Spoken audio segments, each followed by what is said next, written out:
akibat melahirkan, misalnya sudah lahir 4 hari, tapi dia masih sakit, kemudian meninggal karena faktor sakitnya itu termasuk sakit yang melahirkan, meninggal yang melahirkan, dan itu termasuk kategori mati syahid menurut sebagian ulama. Nah itu diantaranya ya. Nah kemudian lanjutnya, jadi kecuali tadi orang-orang yang meninggal seperti itulah yang meninggal dalam keadaan mati syahid.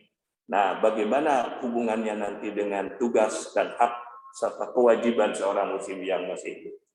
Di antara kewajiban orang hidup terhadap orang yang sudah meninggal, nah ini secara umum dulu ya, belum masuk kepada bagaimana meninggalnya atau sebab apa. Pertama, kewajiban itu memandikan.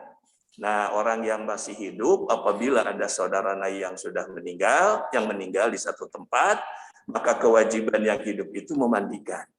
Ya, memandikan. Memandikan adalah proses awal yang dilakukan dalam pengurusan jenazah. Memandikan jenazah hukumnya fardu kifayah. Artinya, wajib dilaksanakan cukup oleh sebahagian kaum muslimin. Jadi di satu tempat itu yang melaksanakan memandikan jenazah itu tidak usah satu RW ngeriung sorenya itu dah cekap diwakilkan oleh orang-orang yang dianggap mampu ya memandikan jenazah. Artinya wajib dilaksanakan cukup oleh sebagian kaum muslimin. Maka apabila telah cukup yang mengurusnya, gugurlah kewajiban itu bagi individu yang lain. Jadi kalau sudah ada 4 orang atau 3 orang di bawah pimpinan Pak Haji Sobur misalnya memandikan Pak Haji Darmadi atau Pak Haji Jana di sini ya. Nah itu Pak Haji Tata nggak usah ikut, itu cukup terwakili gitu ya. Beda dengan ngaji, kalau ngaji fardu ain Pak Tata ya, tidak boleh diwakilkan. Cek Pak Tata teh. Sekarang ada pengajian di Masjid At-Taqwa. Saya mau wakilkan aja ke Pak Haji Nasir misalnya Munasir. Ya itu tidak bisa begitu karena wajib ain itu namanya. Ya, setiap orang wajib. Tapi kalau memandikan jenazah itu wajib kifayah. Jadi gugur kewajiban bagi yang lain kalau sudah ada yang mengurus.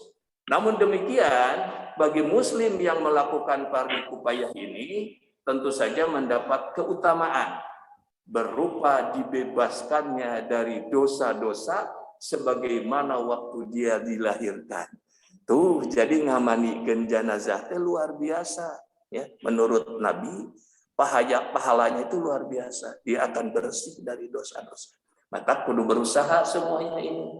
Paheula-heula. Jadi kalau di RT 5 ada yang meninggal, itu harusnya Pak Akso yang paling dulu itu. Ya. Kalau di RT 4 Pak Haji Caca itu dengan kesepuhan buru-buru baheula-heula ulah ngadaguan orang meninggal di RT 5 kewe ngadaguan Pak Haji Sobur di RT 2 nggak usah. Makanya harus berusaha untuk menguasai ilmu tentang cara memandikan ini. Jadi cara memandikan yang normal itu kan ada ilmunya ya Pak RT ya. Jadi dimulai dari bagaimana jenazah dimiringkan, dimulai dari anggota-anggota wudhu dicuci, kemudian dimiringkan ke kanan, dimiringkan ke kiri, disiram sampai 3 kali, diguyur gitu ya. Dan setiap guyuran di lapisan pewangi dan segala ada tata caranya itu. Sampai dengan bagaimana membersihkan kotoran dari perut jenazah itu ada tata caranya. Nah ini nanti dulu pernah di sini dipelajari tentang cara memandikan itu. Nah ini wajib kifayah. Jadi walaupun wajib kifayah, sebaiknya semua kita mampu gitu untuk melakukan itu. Sebab kalau di satu tempat ternyata tidak ada yang melaksanakan itu, maka di tempat itu semuanya dosa. Jadi Pak RT itu ya kalau di RT 4 ya, misalnya tidak ada yang melaksanakan itu, maka Pak RT yang pertama kali akan diminta pertanggungan jawab oleh Allah. Diketowek malaikat Pak RT. Jadi harus ada dari sekarang ya. Nah gitu ya. Nah ini hadis Rasulullah Sallallahu Alaihi Wasallam ya. Ya, Pak RT heula, Pak RW heula. Gitu. Anu diketowek ku malaikat teh Pak RW heula, kunaon cenah tidak melaksanakan. Baru ke RT, ke DKM ke belakang. gitu ya. Jelas Pak, ke Zoom jelas, ke ini, ke rumah? Jelas, Pak. Jelas, Pak. Ya. Jelas ya? Jelas, Pak. Jelas mencerang. Nah, ini hadis Rasulullah SAW. Barang siapa memandikan jenazah, lalu ia menunaikan amanatnya dan tidak menyebarkan aib yang ada pada jenazah ketika memandikan, maka ia keluar bersih dari dosa-dosanya seperti pada waktu hari dia dilahirkan. Tuh, luar biasa. Jadi itu juga ada amanat di situ kepada yang memandikan. Lamun ayam mayat ada aibnya, jangan diceritakan. Ya, jangan diceritakan di luar. Ya. Cukup diketahui saja. Bahkan diceritakan hal-hal yang baik. Ya. Nah, ini diantaranya hadis riwayat Imam Ahmad. Jadi pertama kali memandikan. Ya.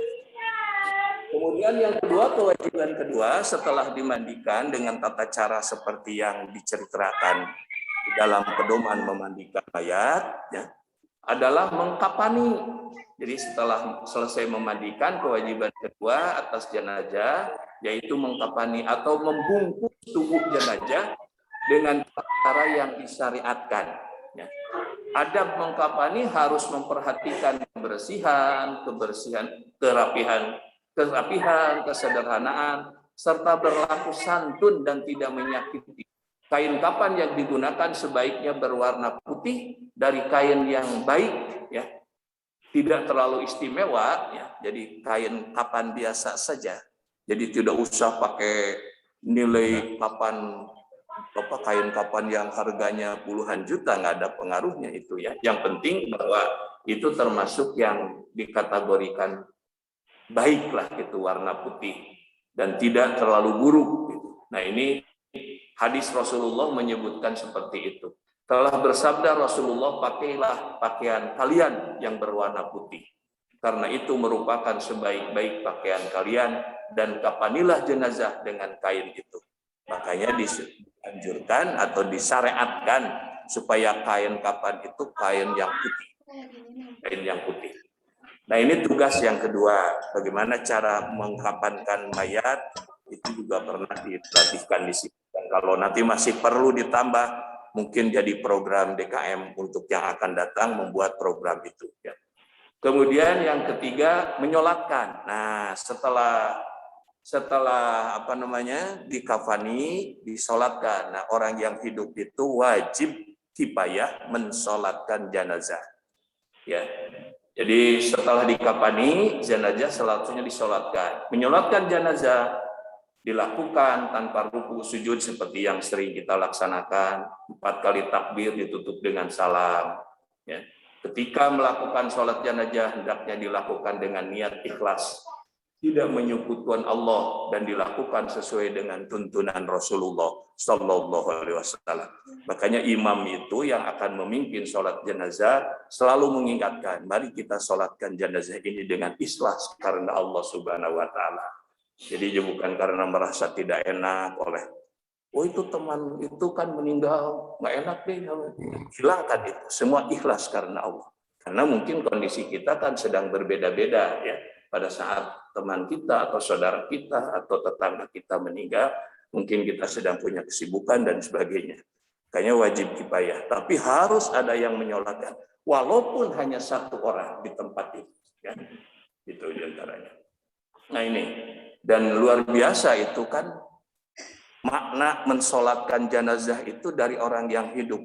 Nabi kan pernah bersabda, ma min muslimin yamutu, tidak ada seseorang di antara teman kamu yang meninggal, fayaqumu ala zanajatihi, kemudian berdiri di hadapan jenazahnya, sholat, ya. Salah, di dalam salah satu hadis disebut salah satu sufuf, 3 baris saja berdiri, illa sufi'u fi, kecuali akan memberikan syafaat pertolongan kepada orang yang meninggal itu. Nah, luar biasa itu ya. Jadi manfaat sholat bagi orang yang sudah meninggal. Orang hidup itu berdasarkan hadis ini ternyata amalnya ada yang berguna bagi orang yang sudah meninggal. Kan yang sholat itu yang hidup ya, bukan orang yang meninggal. Nah, di dalam sholat itu kan ada takbir, ada tahlil, bacaan ya. Allahu Akbar. Kemudian ada ayat Quran yang dibaca. Di takbir pertama kan kita membaca surat Al-Fatihah. Petunjuk Rasul. Jadi bacaan ayat Al-Quran itu oleh orang hidup terhadap orang yang mati, itu di dalam sholat saja bermanfaat. Ada manfaatnya. Bisa menjadi pertolongan. Manfaat bagi orang yang meninggal. Ada sholawat. Setelah takbir ketiga kan kita baca sholawat. Kemudian kita baca doa. Ya. Nah, itu kumpulan sholat jenazah itu terdiri dari itu tadi. Ya, membesarkan Allah, baca Al-Quran, sholawat, doa. Di situ ya manfaat besar ya ibadah yang dilakukan oleh orang yang hidup terhadap orang yang sudah meninggal. Sufi'ulah atau sufi'ufi akan menjadi penolong bagi orang yang sudah meninggal itu. Ini luar biasa. Di dalam hadis lain malah arba'una, ada 40 orang la yusyrikun billah, yang tidak musyrik kepada Allah, disolatkan oleh 40 orang.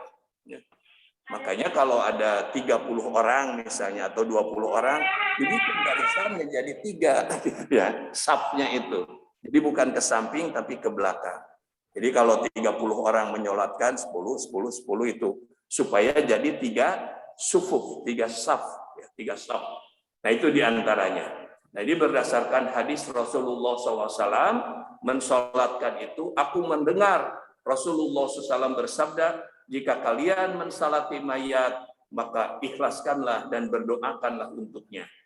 Nah kemudian ini diantara kewajiban. Jadi pertama sesama muslim yang sudah baik yang masih hidup maupun yang sudah meninggal, kewajiban pertama ketika orang atau saudara kita, tetangga kita, rekan kita meninggal, kita memandikannya, kedua mengkafaninya, yang ketiga mensolatkannya ya.